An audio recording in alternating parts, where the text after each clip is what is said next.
अस्सलाम वालेकुम dear students. आज हमारा टॉपिक है बॉयस लॉ, जो कि रॉबर्ट बॉयल ने 1662 में प्रपोज किया। रॉबर्ट बॉयल हमें रिलेशनशिप बता रहा है वॉल्यूम और प्रेशर का at constant temperature and number of moles. तो बॉयस लॉ हमें क्वांटिटेटिव रिलेशनशिप बता रहा है वॉल्यूम का gas, volume of any gas and pressure at constant temperature. तो स्टेटमेंट है बॉयस लॉ की, the volume of given mass of gas is inversely proportional to pressure at constant temperature and number of moles.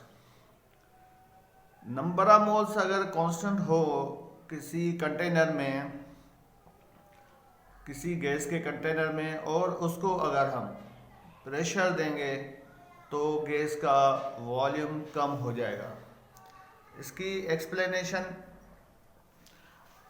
कि अगर किसी gas का volume है उसको हम V के साथ शो कर रहे हैं और उसके प्रेशर को P के साथ शो कर रहे हैं, तो V इज प्रोपोर्शनली या इनवर्सली प्रोपोर्शनल टू 1/P। तो एट कांस्टेंट टेम्परेचर V जो है वॉल्यूम को शो कर रही है और P प्रेशर को शो कर रही है, तो V is equal to K 1/P। तो V प्रोपोर्शनलिटी को हटा के उसकी जगह पर हमने K को लिखा है। K क्या है? प्रोपोर्शनलिटी कांस्टेंट है। तो according to above equation the product of the volume and pressure at constant temperature remain constant। अगर कोई सिलेंडर है हमारे पास, उसमें एक आइडियल गैस फिल की है जो कि फ्रैक्शनल लेस और पिस्टन है, तो उसका V1 इनिशियली वॉल्यूम जो होगा वो V1 होगा, इनिशियल प्रेशर P1, एंड जब प्रेशर चेंज करेंगे तो P2 एंड फाइनल जो वॉल्यूम होगा वो V2 होगा, जो कि प्रेशर देने से डिक्रीज हो गया। इसी तरह से अगर हम इसको इक्वेशन में ला लें कि P1 V1 इनिशियल प्रेशर और initial volume, P2 V2 final pressure और फाइनल वॉल्यूम, तो अगर इन दोनों को हम इकट्ठे करें A और B को, तो P1 V1 is equal to P2 V2। अगर हम इसका ग्राफ बनाएं, अगर हम ग्राफ की बात करें बॉयस लॉ का graph, when graph is plotted between pressure and the volume of a gas comes out as a parabolic curve. और अगर हम इस ग्राफ को प्लॉट करें between reciprocal of pressure and volume, तो ये स्ट्रेट लाइन में बनेगा। इस ग्राफ को अगर हम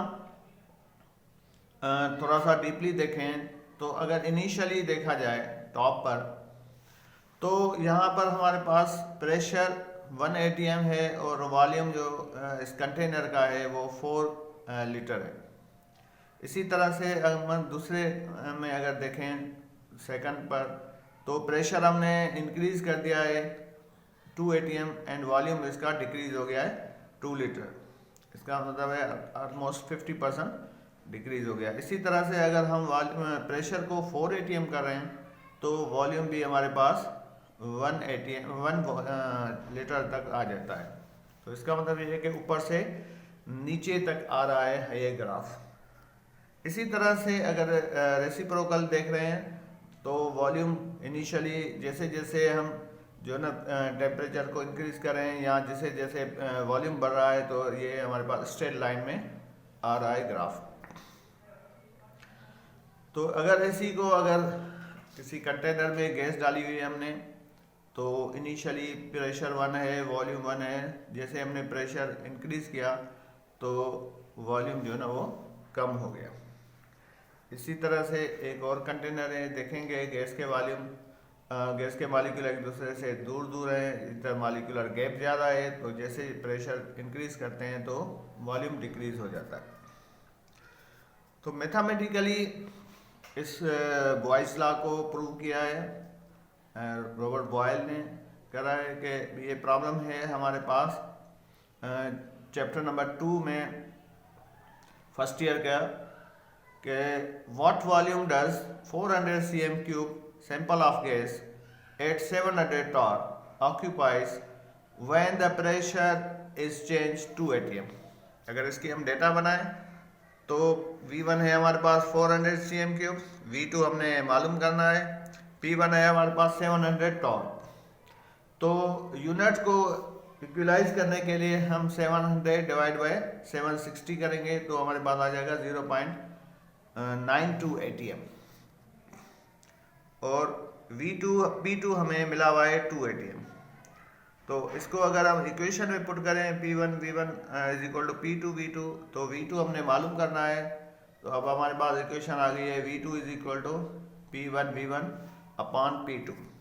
अब वैल्यू पुट करें 400 cm³ into 0.92 atm upon 2 atm, तो इसका जवाब आ रहा है, आंसर आ रहा है 184 cm³।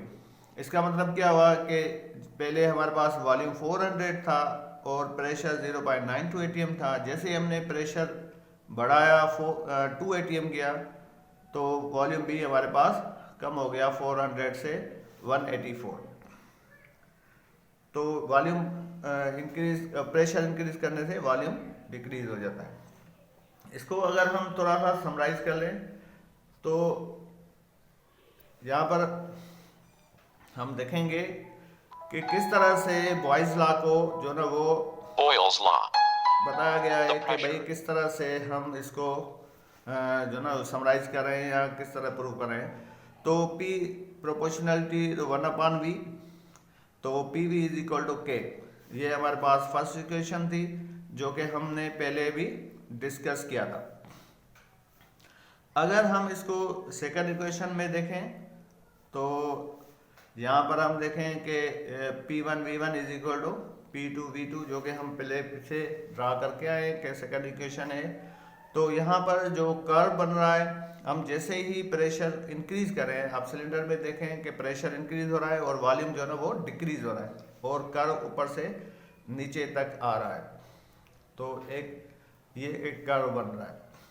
इसी तरह से अगर यहाँ पर देखें मुख्तलिफ टेम्परेचर पर T1 T2 और T3 पर, तो हाइपरबोलिक कर्व बन रहा है। तो स्टूडेंट होप करते हैं कि आज का लेक्चर आपको पसंद आया।